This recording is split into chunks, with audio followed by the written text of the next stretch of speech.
Phillip Vanderdecken's story. A transformative coincidence that demonstrated its magical power as a life-changing experience took place near a small town 300 miles south of Lima, where Phillip Vanderdecken, an American tourist, had come to witness the astronomical event of the year.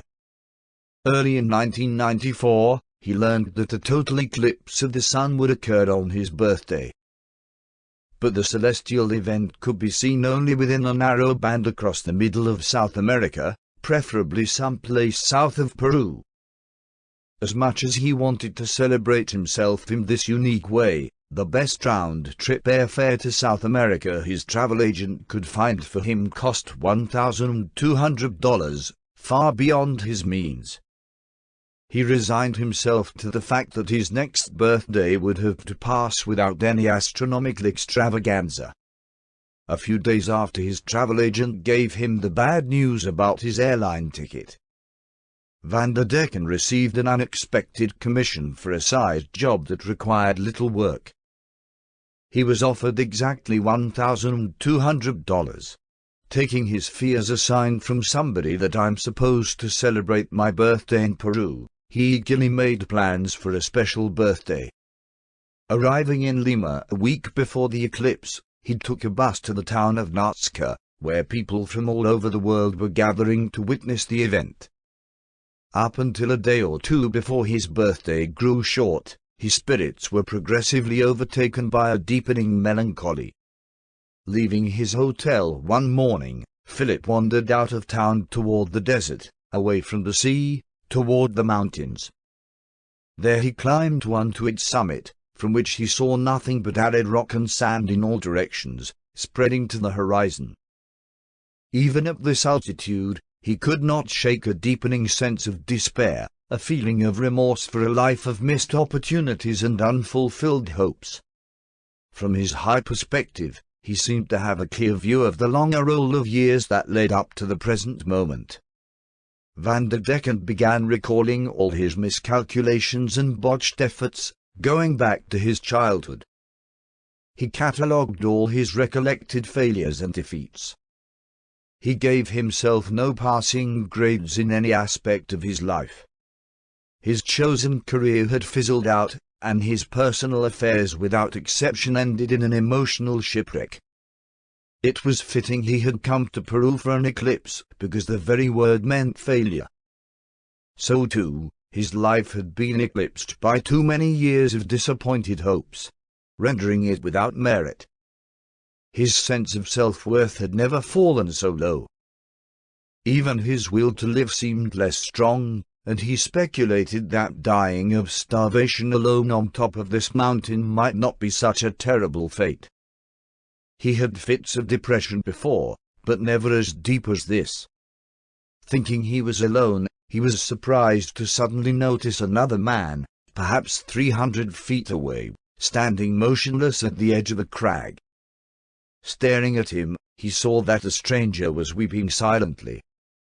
The muted sound of a distant bell then echoed through the valley far below, and he could make out a procession of native people winding their way to the small square of a cemetery that had escaped his attention until now. He could not have chosen a more appropriate location for remorse, he thought. He had failed at life. What else was there than this place and all it implied? What was all that about? At the low point of his damning self-assessment, his mind seemed to undergo a sudden, slight alteration, as subtle as the rising of a breeze. He felt more than actually heard a gentle prompting that seemed to come from either within his distracted imagination or somewhere in the funereal environment. It comforted him in a voiceless urging, a wordless persuasion. Something to the effect that the coming eclipse would be very special, that it would entail a surprise gift beyond, yet part of, its obvious synchronicity on his birthday. How peculiar, to be thinking these thoughts, so at odds with his deep remorse. The feeling, almost a kind of heady euphoria, lingered a while longer, then seemed to evaporate, like a barely perceptible perfume wafted away on a breath of air. With it went his depression, and he found himself strangely indifferent to his catalogued failures. What was all this about? He wondered. Self-composed and intrigued by the experience, he descended the mountain with the evening sun. The eclipse had already started. Juan, a local guide he'd engaged the day before, was banging on his hotel room door at 6 o'clock in the morning. More asleep than awake, Vanderdecken threw on his clothes and grabbed a special pair of sunglasses.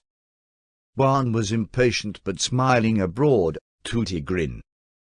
He followed the American's fast walk through the narrow, still dark corridor and down the stairs of the Hotel Las Linas to his dilapidated 1961 Chevrolet parked on the street below.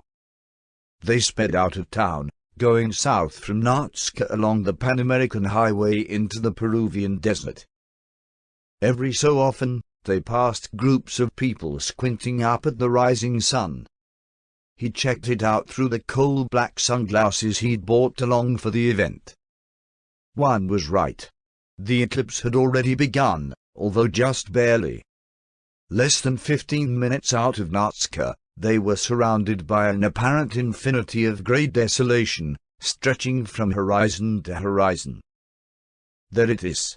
Vanderdecken had to yell over the blast of one's mufflerless engine, and one hauled the galloping jalopy off the highway, down a pitted gravel road toward the single, large rock outcropping standing black against an early morning sky.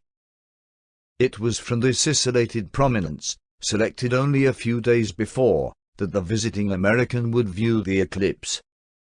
But the spot was not as solitary as he had anticipated. Even at this post-dawn hour, there were about 15 people gathered atop the 20-foot-high, 300-foot-long rock. He would not have the solitude he'd hoped for. So be it, he thought.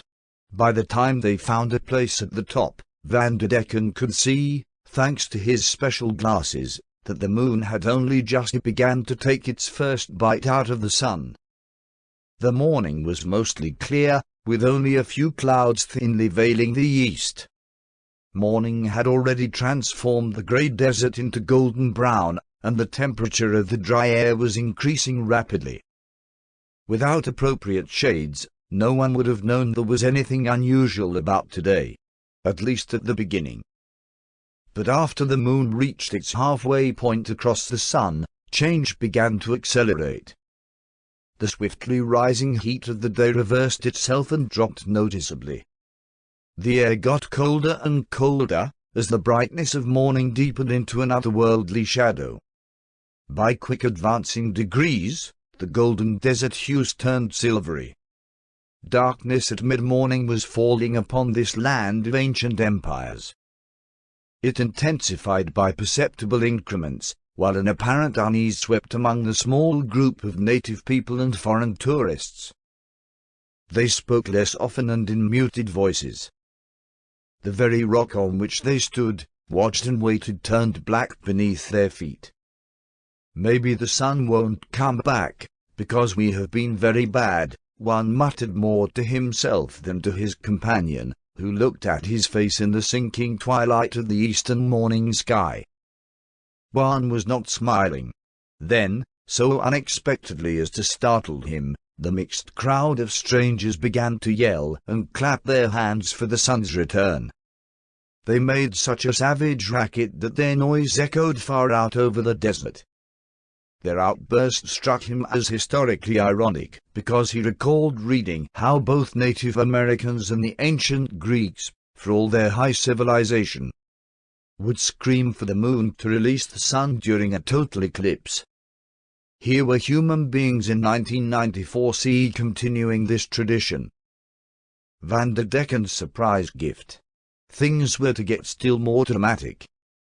Just as the celestial conjunction reached its climax, casting its black cape over the face of the world, the eastern sky suddenly lit up with 100 stars and weird constellations never seen before, except during the last total solar eclipse.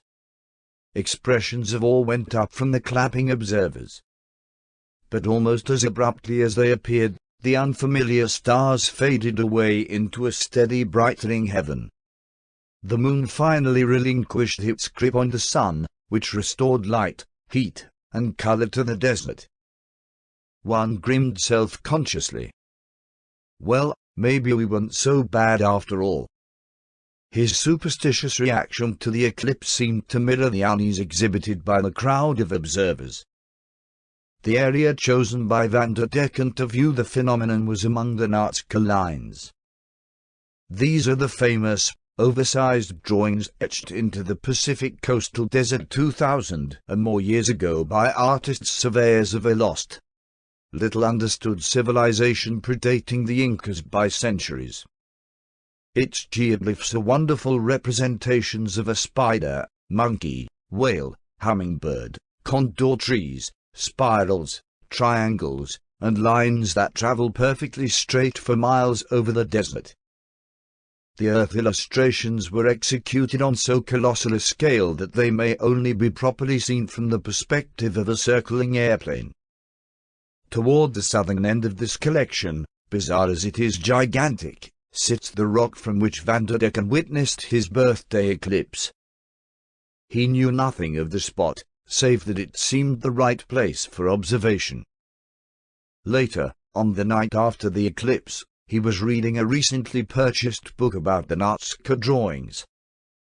Turning to the middle of the book, he was surprised to see a photograph of the very rock he had used some 15 hours before as the lookout for his early morning vigil. A few sentences about the site described it as strangely unique, because it was the only place on the Nazca plain from which exactly 50 absolutely straight lines radiate outward for miles in every direction. And it was from this very rock he saw the total solar eclipse that occurred on his 50th birthday. This was the surprise gift the mountain had whispered in promise to him the day before. He had not fantasized that wordless voice after all.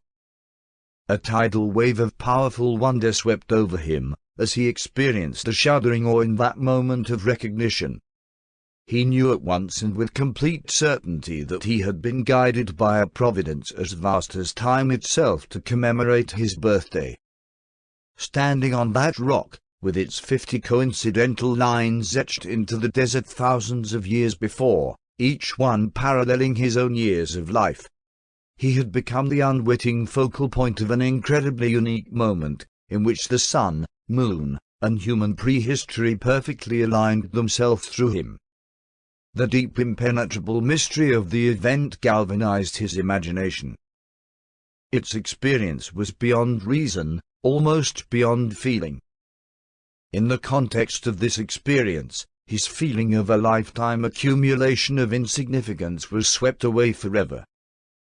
Vanderdecken was instead filled with an overflowing sense of purpose and direction.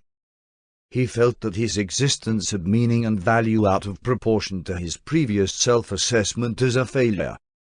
The criteria he had used to arrive at such woefully inaccurate conclusions about himself has nothing whatsoever to do with the real aim of his destiny as a man singled out by nature herself to confirm his place in the grand scheme of the universe. It had done so because he needed such a miracle only he knew naturally, because it was his birthday present from creation. He lapsed into a gentle, reassuring feeling, almost a settling of the soul. For the first time in his life, everything seemed in unerring harmony. The event had transformed him into a being of utter trust in the purposefulness of the universe. Henceforward, Vanderdecken walked through the world with serene confidence in himself and an ever-broadening compassion for all his fellow creatures, who, he knew, were no less interconnected to the same cosmic guidance that had directed his footsteps to that rock in the Peruvian desert under the total eclipse of a lifetime.